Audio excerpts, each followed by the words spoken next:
तो जो हमारी थर्ड यूनिट है that is heat flow welding and welding metallurgy. तो इसमें हमें को बेसिकली पढ़ना ये है कि जब भी हम लोगों की कोई वेल्डिंग होती है तो भाई वेल्डिंग होगी तो हीट भी निकलेगी, ठीक है। तो हीट की वजह से क्या क्या इफेक्ट आते हैं हमारे वेल्डिंग में और वेल्डिंग के आसपास के एरिया में, तो उन सब इफेक्ट्स को हमें यहाँ पे स्टडी करना है, ठीक है। इसमें जो पहले इंपॉर्टेंट पार्ट्स की बात कर लेते हैं, इसमें जो पार्ट 2 है that is heat affected zone, ये इंपॉर्टेंट है।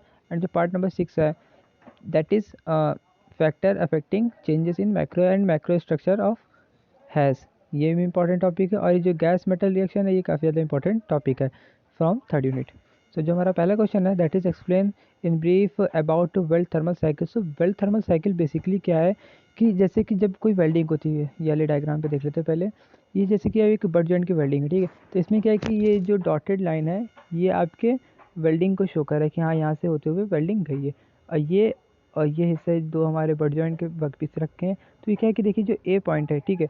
अब हमने ये जो लाइन आपकी दिखा रही है जॉइंट है, ये यहाँ पे वेल्डिंग होनी है। अब जहाँ पे वेल्डिंग होगी वहाँ पे हीट सबसे ज़्यादा होगी, वहाँ का टेम्परेचर सबसे ज़्यादा होगा, ठीक है। तो क्या है कि टाइम के साथ यहाँ पे जो टेम्परेचर ग्रेडियंट हो काफ़ी ज़्यादा होगा। और ये जो बी पॉइंट है ये इस वेल्ड पॉइंट से काफ़ी ज़्यादा डिस्टेंस पे, तो यहाँ पे जो टेम्परेचर होगा काफ़ी कम होगा, ठीक है। तो क्या है कि वेल्डिंग के जॉइंट ऑफ वेल्डिंग के अलग अलग डिस्टेंस पे, अलग अलग पॉइंट्स पे जो भी हमारा टेम्परेचर का ग्रेडियंट बनता है उसे हम कहेंगे वेल्ड थर्मल साइकिल। तो देखिए जैसे कि इस ग्राफ में आप सिंपली देख सकते हैं वेल्ड थर्मल वेल्डिंग टाइम है और टेम्परेचर के साथ जो आपका ये ग्राफ रिप्रेजेंटेशन वो शो कर रहा है। जो इसमें है कि weld thermal cycle of location A, जो ए पॉइंट के लिए कि temperature rapidly upper critical temperature तक जाता है और उसके बाद धीरे धीरे ये टाइम के साथ ये टेम्परेचर में फॉल आता रहता है। और ये जो बी पॉइंट के लिए है ये वाली कर्व, तो इसमें क्या है कि टेम्परेचर एक लिमिटेड वैल्यू तक ही जाता है और उसके बाद ये ग्रेजुअली फिर ये टेम्परेचर फॉल होता जाता है। सो ये थी हमारी weld thermal cycle. Next question है factor affecting weld thermal cycle के कौन कौन से फैक्टर जो भाई वेल्ड थर्मल साइकिल को अफेक्ट करते हैं। तो क्या है ये जो हमारा मेटल होता है, बेस मेटल है या फिलर मेटल है, वो सबसे ज़्यादा अफेक्ट करता है वेल्ड थर्मल साइकिल को, क्योंकि अब हर एक अलग मेटल की अलग मेल्टिंग पॉइंट होती है, फ्रीजिंग पॉइंट होती है। तो ये सब कुछ फैक्टर्स हैं जो आपकी वेल्ड थर्मल साइकिल को अफेक्ट करते हैं। नेक्स्ट क्वेश्चन आपका draw NEET diagram to illustrate the temperature distribution around a metallic arc butt weld, ठीक है। सो क्या इसके सिर्फ डायग्राम को समझ लेते हैं। इसमें क्या कि ये आपके एक बट वेल्डिंग की एक स्कीमेटिक डायग्राम दिया गया है। इसमें जो पॉइंट है ये दैट इज़ मेल्टिंग टेम्परेचर, ये आपका मिड पॉइंट है एट द वेल्डिंग टिप। उसके बाद वहाँ का सबसे ज़्यादा टेम्परेचर होगा that is melting temperature around के से नीचे होगा दैट इज़ 1093 डिग्री सेल्सियस। और इसके साथ ये धीरे धीरे लेयर बाय लेयर डिक्रीज होता जा रहा है और सबसे लास्ट जो लेयर इसमें दिखाई गई है 400 डिग्री सेल्सियस की। तो क्या टेम्परेचर का पोजीशन अलोंग वेल्डिंग, ठीक है, उसके साथ जो ग्राफ शो करना है ये हमारा सिंपली कहलाएगा टेम्परेचर डिस्ट्रीब्यूशन, ठीक है। सो नेक्स्ट क्वेश्चन आपका discuss in detail the calculation off peak temperature of weld metal. ये ज़्यादा इंपॉर्टेंट क्वेश्चन है, इसका सिर्फ फार्मूला भी याद कर लेंगे सो सफिशेंट होगा, ये इंपॉर्टेंट नहीं है। नेक्स्ट क्वेश्चन आपका heat affected zone, most important topic of this unit that is heat affected zone. क्या होता है बेसिकली जब भी हमारी वेल्डिंग होती है, ठीक है। तो क्या है कि जैसे कि आप देख सकते हैं वेल्ड पार्ट है, वेल्ड के पार्ट के जस्ट बगल में जो आपका पेरेंट मटेरियल है ये यहाँ पे जहाँ पे एरो शो कर रहे हैं, ठीक है। तो क्या है कि ये जब अपर क्रिटिकल टेम्परेचर तक की हीट अप होगा तो मेल्ट होगा, मेल्ट होने के बाद उसके आसपास का जो पेरेंट मेटल होगा उसके आसपास का एरिया भी मेल्ट होगा। तो क्या कि इस हीट के अफेक्ट की वजह से पेरेंट मटेरियल की प्रॉपर्टीज़ में जो जो चेंजमेंट आते हैं आपके वहाँ उसके स्ट्रक्चर में जो जिस तरह के चेंजेस आते हैं वो कहलाता है आपका हीट अफेक्टेड जोन। तो हीट अफेक्टेड जोन बेसिकली तीन रीजन में होता है दैट इज़ फर्स्ट वन आपका ग्रेन ग्रोथ रीजन है, दूसरा आपका है ग्रेन रिफाइंड रीजन और तीसरा पॉइंट आपका ट्रांजिशन जोन।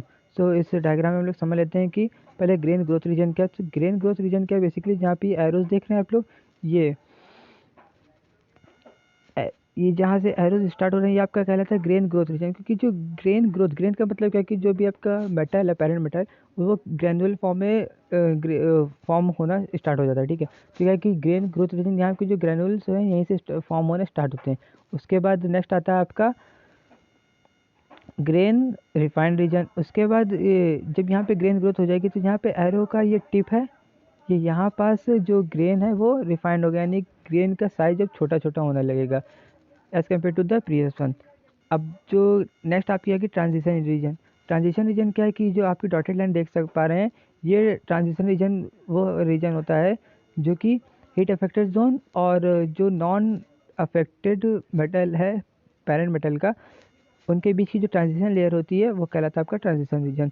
सो इसका ये फ्यूजन बाउंड्री और का ग्राफ यहाँ पे दिया गया है with respect to temperature and time.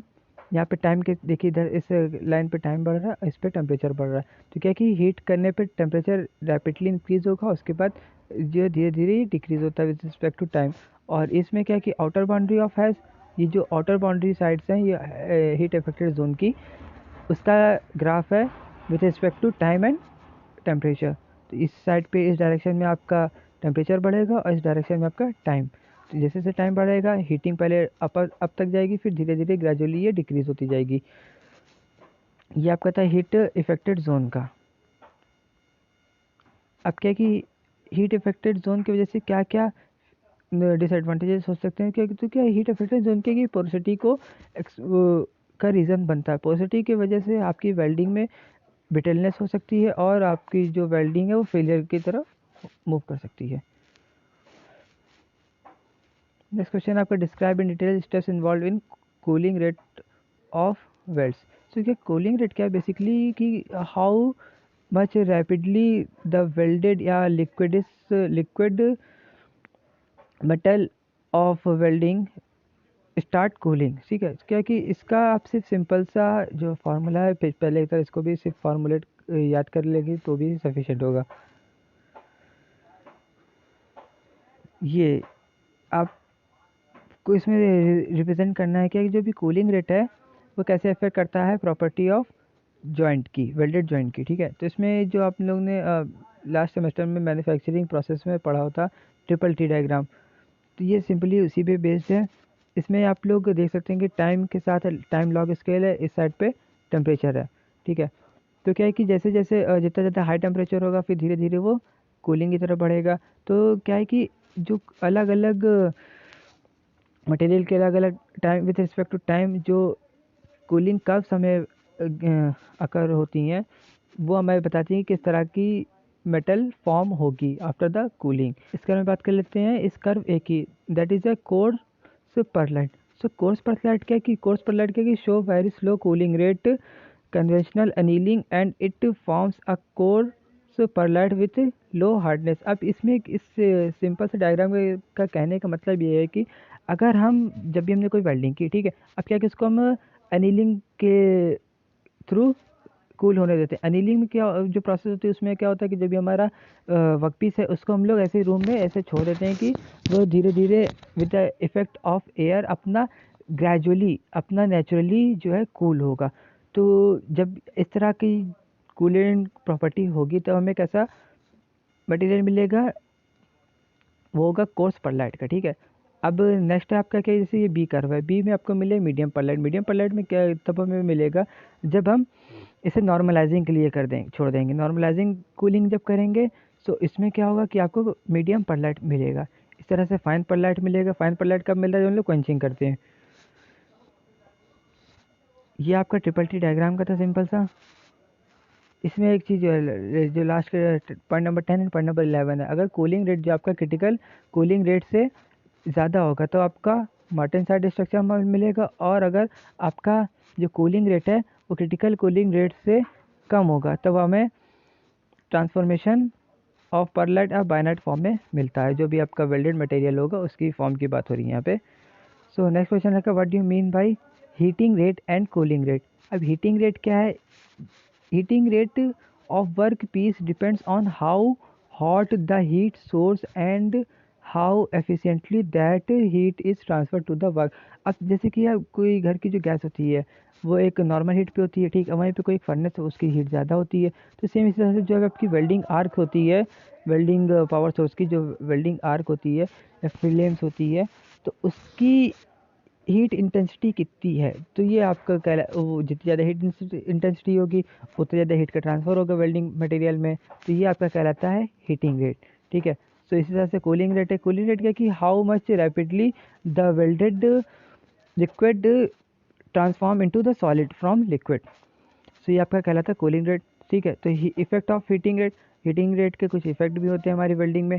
जैसे कि पहला इफेक्ट है the welding heat inputs has a great influence on the weld metal properties. अब क्या है कि जैसे अगर ग्रेजुअली हीटिंग हो रही है तो आपकी जो भी वेल्डेड जॉइंट होगा उसमें थोड़ी डक्टिलिटी की प्रॉपर्टी अकर हो सकती है, ठीक है। जो हीटिंग रेट होता है सबसे ज़्यादा अफेक्ट करता है mechanical properties of the welded joint, जिसकी वजह से हमारा जो भी वेल्डेड जॉइंट होगा वो पोरस भी हो सकता है या उसकी मैकेनिकल प्रॉपर्टीज़ में चेंजेस आ सकते हैं, ब्रिटेल हो जाएगा, अगर ज़्यादा ब्रिटेल हो जाएगा तो फिर वो उसके ब्रेक होने के चांसेस ज़्यादा रहेंगे। अगर हीट अफेक्टेड जोन में जो ग्रैन्यूल्स फॉर्म होते हैं उनके डिज़ाइन उनके जो साइज़ में चेंजमेंट अगर आ जाएगी अनडिज़ायर्ड, तो क्या कि हमारे पोरसिटी होने के चांसेस ज़्यादा होता है। अगर जो पोरस हो जाएगा हमारा मटेरियल, वेल्डेड मटेरियल, तो क्या कि वो भी फेलियर के तरफ मूव करता है। तो ये कहते हैं हीट अफेक्ट, हीट के कुछ इफेक्ट है और हमारे वेल्डिंग में। इस तरह से कूलिंग के इफेक्ट हैं, वो इससे पहले जब हमने ट्रिपल टी डायग्राम पढ़ा था वहाँ से पढ़ लेंगे। Write short note welding solidification rate. Weld solidification क्या है कि welding solidification rate is basically the rate at which weld solidifies in welding. Solidification के जब भी हमारा वेल्डिंग करता है, ठीक है, तो क्या है कि जो भी आपका मटेरियल है, फिलर मटेरियल और पैरेंट मटेरियल, वो मेल्ट होता है। मेल्ट होने पे वो लिक्विड फॉर्म में आता है। तो लिक्विड फॉर्म से कितनी रैपिडली वो वापस सॉलिड फॉर्म में कन्वर्ट होता है, ये जो आपकी रेट कहलाता है, ये जो ट्रांसफॉर्मेशन कहलाती है आपके कहलाती है सॉल्टिफिकेशन। सो जितनी जल्दी अगर होगा उसका क्या विथ रिस्पेक्ट टू टाइम क्या उसकी स्पीड होगी, वो कहलाएगी आपकी सॉल्टिफिकेशन रेट। सॉल्टिफिकेशन रेट का सिंपल सा formula S T equal to L H net upon 2 pi के रो सी ब्रैकेट में T M minus T naught का स्क्वायर। यहाँ पे हमारा जो एस टी है ये टाइम की बात कर रहा है, that is S T equal to solidification time. जो नेक्स्ट क्वेश्चन है आपका discuss in brief about the welding metallurgy. ये काफ़ी इंपॉर्टेंट क्वेश्चन है। The study of welding metallurgy is very important because the overall mechanical properties of weld metal are determined by the characteristic properties of individual microstructure present in the weld deposit and the weld heat affected zone। अब क्या कि जैसे हम लोग ने कोई welding की, ठीक है, तो क्या वेल्डिंग करने के बाद हमारा पेरेंट मटेरियल था, ठीक है, वो और जो आपकी फिलर रॉड थी फिलर मटेरियल था, दोनों अलग अलग मिक्सचर के हैं या अलग अलग अलॉयस के हैं। तो क्या है कि जो आपकी वेल्डेड जॉइंट होगा उसकी प्रॉपर्टीज में चेंजेस आएगी, चेंजमेंट आएंगे, ठीक है। और साथ ही साथ अगर टेम्परेचर का भी इफेक्ट है, ठीक है, टेम्परेचर का भी फैक्टर है, तो क्या है कि due to effect of temperature जो भी हमारा वेल्डेड जॉइंट होगा वो पोरस होने उसके चांसेस होंगे या ज़्यादा हार्ड और ब्रिटल होने के चांसेस होंगे, जो भी हमारी वेल्डिंग के फेलियर को तरफ बढ़ता है, ठीक है। तो जो आपकी welding metallurgy after the welding process, उसको हमें अच्छे से स्टडी करना चाहिए। ये कुछ फैक्टर्स हैं जो कि वेल्डिंग मेटलर्जी से रिलेटेड है। पहला फैक्टर आपका melting of electrode and parent metal. ये क्योंकि जो भी हमारी फिलर रॉड है या जो पैरेंट मेटल है उन दोनों का एक जैसे ना भी हो तो लेकिन काफ़ी हद तक की वो दोनों सेम होने ही चाहिए। जो आपका सॉल्टिफिकेशन है वेल्डेड मेटल का वो भी अफेक्ट करता है वेल्डिंग मेटलर्जी को। उसके बाद है gas absorption and gas metal reaction. अब क्या है कि जो भी हमारी वेल्डिंग सरफेस है अगर वो प्रॉपरली क्लीन ना हो पाए, ठीक है, तो क्या है कि कुछ फॉरेन कंटामिनेशन होते हैं, जैसे कि कुछ गैस है इंट्रैप्ट हो जाती है इनसाइड द वेल्डिंग। तो क्या है कि इनके वजह से गैस के बबल्स हैं, जो नॉबल्स होते हैं वो वेल्डिंग के अंदर स्ट्रैप हो जाते हैं और वो वेल्डेड जॉइंट को पोरोसिटी अकर कराते हैं। इस तरह से आपका सरफेस फिनोमेना और सॉलिड रिएक्शंस है। तो ये थी आपकी सिंपल सी वेल्डिंग मेटलर्जी। नेक्स्ट क्वेश्चन है आपका explain the weld metal solidification process. Weld metal solidification process, ये भी इसके डायग्राम पे देख लेते हैं हम लोग सिंपल सा। क्या कि distance from solid liquid interface, और ये क्या है कि जैसे ये इस पॉइंट पे अगर हम लोग हैं या इस ओरिजिन पॉइंट पे, तो क्या है कि यहाँ पे जो भी आपका वेल्डेड मटेरियल है वो लिक्विड फॉर्म में होगा। जैसे जैसे इसकी डिस्टेंस हम बढ़ाएंगे, ये यहाँ पे हमारा इस पॉइंट पे जो ओरिजिन पॉइंट है, यहाँ पे हमें वेल्डेड जॉइंट की बात करेंगे हम यहाँ पे, ठीक है। जैसे जैसे वेल्डेड जॉइंट हम दूर बढ़ते जाएंगे वैसे वैसे हमारे सॉलिड मिलता जाएगा। इसी के करस्पॉन्ड में ये जो लिक्विड वाली लाइन दिखा रहा है, जैसे जैसे हम वेल्डेड पॉइंट की तरफ आगे बढ़ते जाएंगे वहाँ वैसे वैसे हमें लिक्विड स्टेट अकर होगी, और इस तरह से हमें सॉलिड मिलेगा। सॉलिड क्या है कि ये हमारा वेल्डेड पॉइंट था, ठीक है। अब यहाँ से जैसे जैसे हम पीछे बढ़ेंगे, ये जो लाइन अगर आपकी आ रही है इसको हम ले कंसिडर करेंगे कि ये जो लाइन चल के आ रही है ये वेल्ड हो चुकी है, ठीक है। ये अब कुछ पैरामीटर्स हैं उनकी बात हो गई। अब बात करते हैं इन कर्व्स की। तो ये जो क्या है, पहली कर्व है जो variation in liquid temperature for a slow growth rate. जो दूसरी आपकी कर्व है डॉटेड लाइन से शो की गई सैलो टेम्परेचर ग्रेडियंट है। जो तीसरी डॉटेड लाइन की गई है स्टीप टेम्परेचर ग्रेडियंट है। और जो चौथी ये जो लाइन कर्व डिनोट की गई ये आपकी variation in liquid temperature for fast growth rate. ये काफ़ी कुछ खास इंपॉर्टेंट क्वेश्चन है ये। नेक्स्ट आपका जो मोस्ट इंपॉर्टेंट क्वेश्चन है इस यूनिट का, that is gas metal reactions, ठीक है। सो पहला क्वेश्चन है what is discuss in brief about endothermic gas metal reaction. So क्या कि हमारी जो गैस रिएक्शंस होती हैं वो दो टाइप की होती हैं केमिकल रिएक्शंस में, एक एक्सोथर्मिक होती है एक एंडोथर्मिक होती है। क्वांटम में एक्सोथर्मिक के बारे में दिया नहीं गया, गैस मेटल रिएक्शन के बारे में ज़्यादा दिया नहीं गया। अगर आपके पास बुक अवेलेबल है तो आप बुक से पढ़ के इसके बारे में और अच्छे से लिख सकते हैं, ठीक है। सो हम इसमें बात करते हैं सिर्फ एंडोथर्मिक की। एंडोथर्मिक में क्या है कि डायग्राम देख के बात कर लेते हैं। अब कोई भी जब वेल्डिंग प्रोसेस परफॉर्म होती है, ठीक है, तो उस समय पे जो भी आपका पेरेंट मटेरियल है और जो फिलर रॉड होती है वो मेल्ट होती है। मेल्ट होने के टाइम पे आज के जो आपका वेल्डिंग जॉइंट होते हैं वो आसपास का एरिया काफ़ी ज़्यादा हाई टेम्परेचर पे होता है। तो उस कंडीशन में कि जो आपका फिलर रॉड का फ्लक्स होता है या फॉरेन कंटामिनेशन के थ्रू कोई गैस स्टार्ट हो जाती है, कोई गैस की अलग अलग मटेरियल के हाई टेम्परेचर और प्रेशर के होने की वजह से आपकी अलग अलग तरह की गैस रिएक्शन अकर होती है, ठीक है। वो जो गैस रिएक्शन उस वेल्डिंग मटेरियल में स्ट्रैप हो जाती है, वो हमारे मटेरियल की मैकेनिकल प्रॉपर्टी को हम पहुंचा सकते हैं। तो गैस मटेरियल रिएक्शन इसलिए भी इम्पोर्टेंट टॉपिक है। जैसे कि आप इस डायग्राम में लोग देख सकते हैं हाइड्रोजन सॉल्युबिलिटी है पर ml मिलीमीटर पर 100 ग्राम, ठीक है।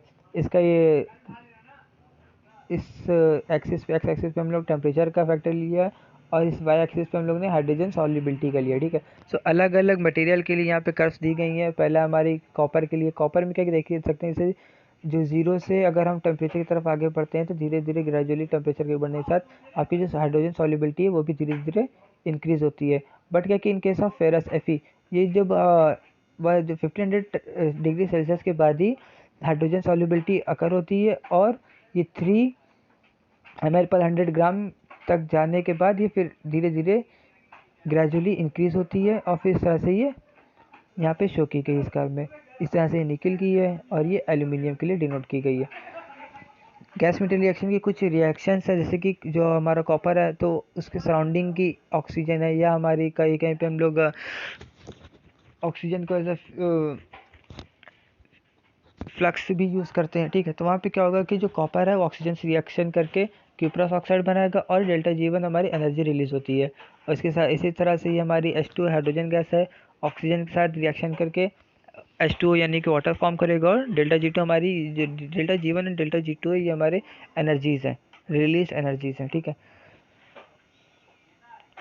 इवोल्यूशन ऑफ गैस है, इसमें क्या है कि the gas which has been dissolve in high temperature portion of the weld pool add in the transferred to cooler region will form supersaturated solution and will normally be evolved.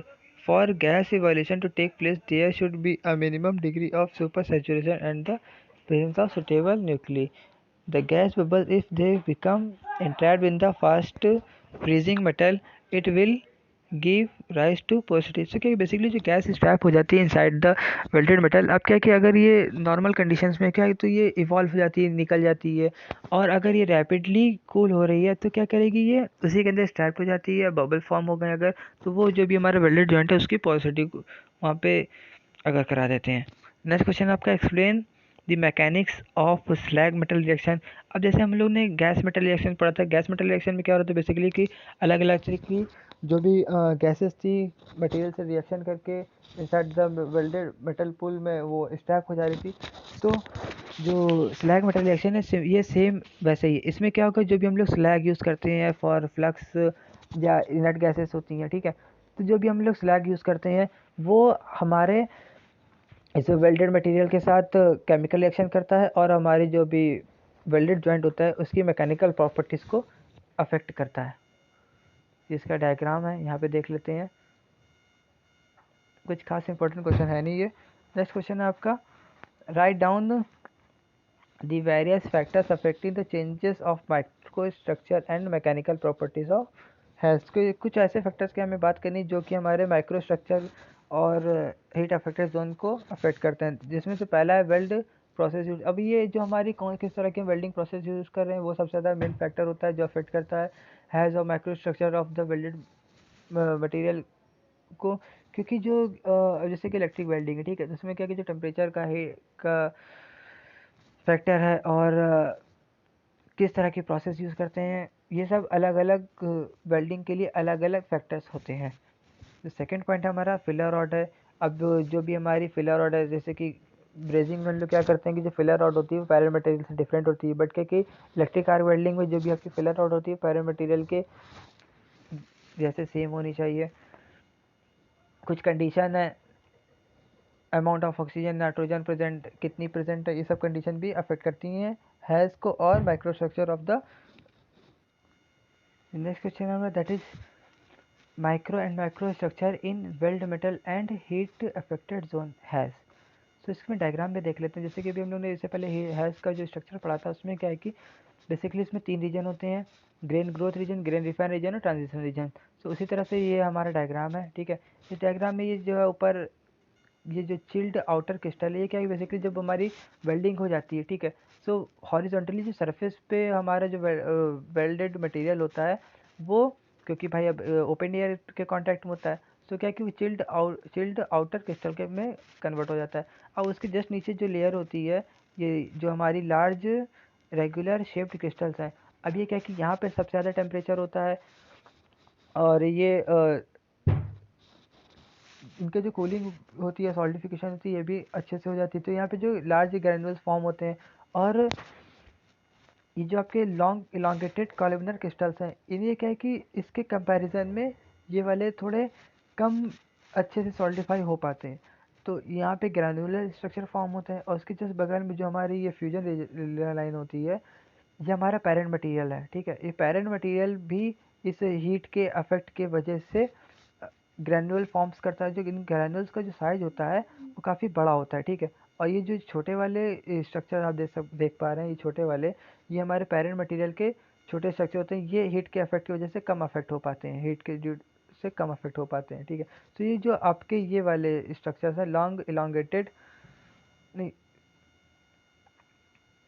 Sorry, ये जो आपका grain growth in heat affected zone है ये आपके जो भी welded material होता है उसकी मैकेनिकल प्रॉपर्टीज़ को काफ़ी ज़्यादा अफेक्ट करते हैं। सो ये हमारे different micro and macro structure थे in weld metal and heat affected zone. तो इसमें कुछ इंपॉर्टेंट क्वेश्चन भी इसमें क्वांटम में ऑलरेडी दिए गए हैं। जैसे कि इसमें पहला क्वेश्चन है, explain in brief about weld thermal cycle, what are the factors affecting weld thermal cycle. इस तरह से कुछ 5 से 6 क्वेश्चन दिए गए, इनको भी अगर आप पढ़ लेंगे तो काफ़ी ज़्यादा सफिशिएंट होगा।